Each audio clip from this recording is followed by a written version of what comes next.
क्या वह समय आ चुका है जिसकी भविष्यवाणी हजारों साल पहले की गई थी?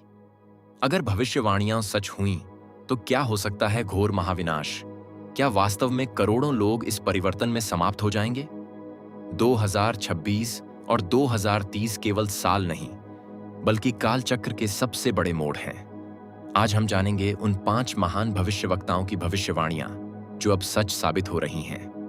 नमस्कार दर्शकों, अगर आप भी इन रहस्यमयी सवालों के जवाब जानना चाहते हैं, तो इस वीडियो को लाइक और चैनल को सब्सक्राइब करके ध्यान से सुनें। कहा जाता है जब कलयुग अपने अंतिम चरण में पहुंचता है, तो प्रकृति संकेत देना शुरू कर देती है।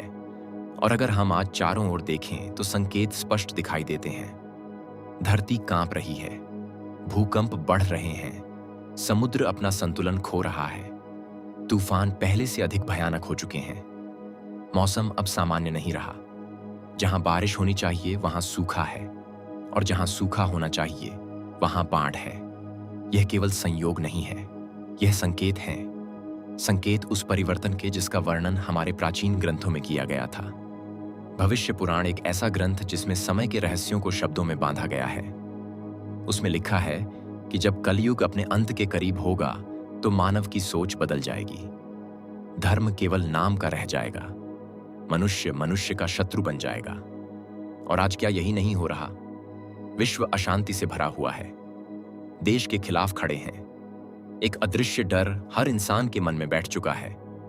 और यही वह समय है जिसका उल्लेख महान भविष्यवक्ता नास्त्रदमस ने भी किया था।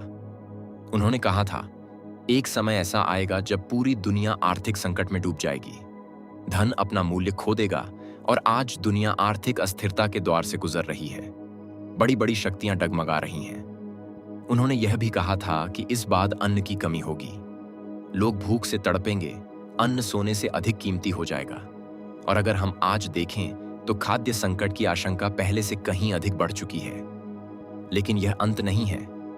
उन्होंने चेतावनी दी थी कि इसके बाद देश आपस में टकराएंगे, युद्ध होगा, ऐसा युद्ध जो पहले कभी नहीं देखा गया। और आज दुनिया एक बार फिर युद्ध के कगार पर खड़ी है। संत सूरदास जी महाराज ने सदियों पहले कहा था, संवत 2000 के ऊपर 56 वर्ष चढ़े, पश्चिम उत्तर दक्षिण चहुकाल, फिरे काल चारों दिशाओं में घूमेगा। इसका अर्थ क्या है? इसका अर्थ है कोई सुरक्षित नहीं रहेगा, न देश, न समाज, न परिवार, और न ही मनुष्य का मन। आज युद्ध केवल सीमाओं पर नहीं हो रहे, युद्ध मनुष्य के भीतर हो रहे हैं। भय केवल घटनाओं में नहीं है, भय हवा में घुल चुका है।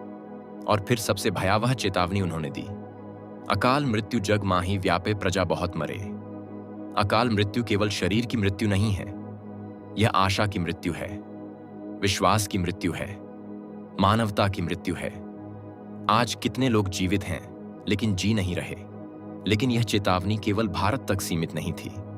बाबा वेंगा ने कहा था कि मनुष्य अपने ही बनाए साधनों से डरने लगेगा, मशीनें मार्गदर्शक बन जाएंगी, और मनुष्य अपनी आत्मा की आवाज भूल जाएगा।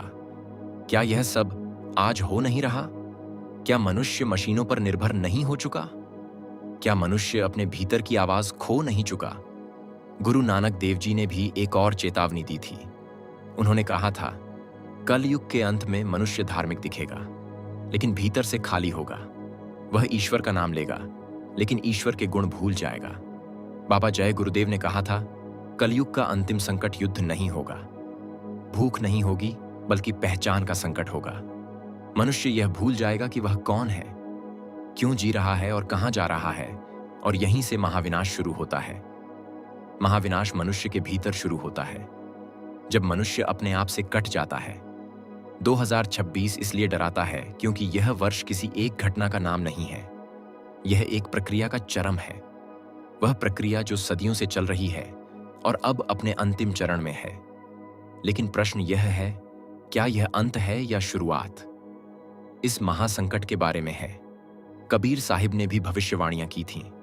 कबीर साहिब ने कहा था कि जब कलयुग 5505 वर्ष बीत जाएगा, तब भगवान विष्णु का अवतार भारत की भूमि पर जन्म लेगा। एक अवतार जो मानवता को अंधकार से प्रकाश की ओर ले जाता है।